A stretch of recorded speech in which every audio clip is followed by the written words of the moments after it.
डनकाशी news channel, सच है तो बोलेगा। केंद्रीय वित्त मंत्री निर्मला सीतारमण द्वारा वर्ष 2026 का आम बजट पेश किए जाने के बाद देश भर में इस पर चर्चा तेज हो गई है। इसी क्रम में वाराणसी में भी उद्योग जगत और आर्थिक विशेषज्ञों ने बजट को लेकर अपनी प्रतिक्रियाएं व्यक्त की और इसे संतुलित व विकासोन्मुख करार दिया।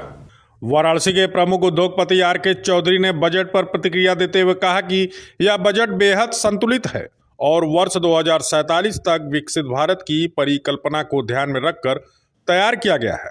उन्होंने कहा कि सरकार की दीर्घकालिक सोच इस बजट में साफ झलकती है। एमएसएमई सेक्टर, पर्यटन और काशी के समग्र विकास पर विशेष फोकस किया गया।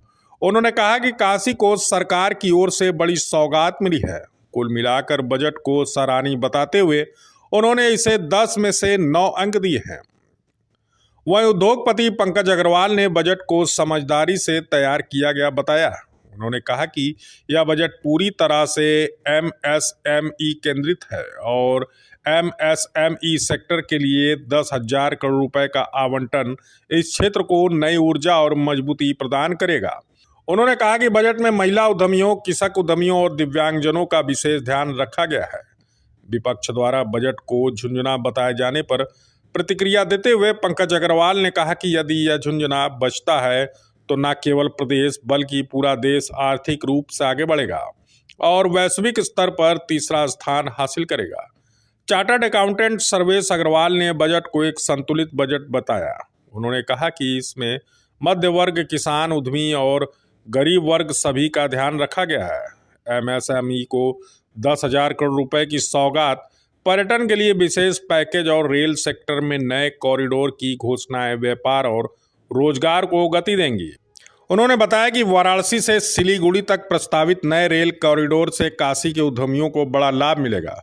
साथ ही सारनाथ के विकास और काशी में बोट फैक्ट्री की स्थापना से स्थानीय स्तर पर रोजगार के नए अवसर सृजित होंगे। बजट काफी बैलेंस बजट रहा है। सभी सेक्टर्स को टच किया गया है। कोई भी सेक्टर अछूता नहीं रहा है। टूरिज्म हो, हेल्थ केयर हो, महिलाएं हो, मध्य वर्ग हो, गरीब तबका हो, सभी के लिए सौगात दी गई है। एमएसएमई के लिए 10,000 करोड़ का सौगात दिया गया है। इसके अलावा टूरिज्म डेवलपमेंट के लिए पूरे इंडिया में 15 आर्कियोलॉजिकल साइट्स को सिलेक्ट किया गया है जिनका कि पुनर्निर्माण किया जाएगा। अपने काशी से सारनाथ को सिलेक्ट किया गया है। ये हमारे लिए गर्व का विषय भी है। बनारस में बोट मैन्युफैक्चरिंग को बढ़ावा दिया जाएगा। अभी तक बोट बनारस में नहीं बनती थी। आप सभी जानते हैं बनारस में टूरिज्म जिस तरह डेवलप कर रहा है, बोट्स की कमी थी, डिमांड ज़्यादा थी, सप्लाई कम थी। देखिए, बजट बहुत संतुलित है। 2047 विकसित भारत की कल्पना को साकार करते हुए और दीर्घकालिक क्या कि सरकार करने जा रही है, क्षणिक से ज़्यादा उस तरफ ध्यान दिया गया है। एमएसएमई को भी उन्होंने देखा है, कुछ कृषि के लिए भी किया है, टूरिज्म के लिए किया है, काशी को भी उन्होंने फोकस किया है। तो मिला जुला कर बजट बहुत ही संतुलित और विकासोन्मुख है।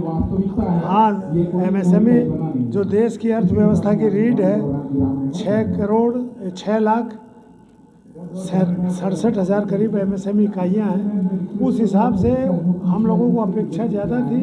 केवल 10,000 करोड़ का प्रोविज़न किया है, वो थोड़ा सा कम लग रहा है, लेकिन मिला जुला कर बजट बहुत संतुलित और विकासोन्मुख है। आपके नजरिए में क्या कहेंगे? आज का बजट बड़ी समझदारी और बड़ी तरीके से बनाया गया बजट है। आज का बजट पूरा का पूरा एमएसएमई केंद्रित बजट है। 10,000 करोड़ का आवंटन एमएसएमई यूनिट्स के लिए एक बहुत ही बड़ी ऊर्जा और नए अवसर लेके आएगा। इन्होंने किसी भी वर्ग को अछूता नहीं छोड़ा है। महिलाओं से ले गरीब लोगों से लेके फार्मर से लेकर के दिव्यांग तक हर को एक कमेटी बना के जोड़ा है, जिसमें सबके लिए फंड अलॉट हो रहा है और बहुत ही अच्छा इंफ्रास्ट्रक्चर का डेवलपमेंट है। पूर्वांचल की खबरों से जुड़े रहने के लिए आज ही सब्सक्राइब करें हमारा YouTube चैनल डनकाशी और हाँ, लेटेस्ट अपडेट्स के लिए बेल आइकन को प्रेस करना ना भूलें। और आपके पास है कोई जानकारी या है कोई सूचना तो हमारे दिए गए नंबर पर आप हमसे संपर्क कर सकते हैं।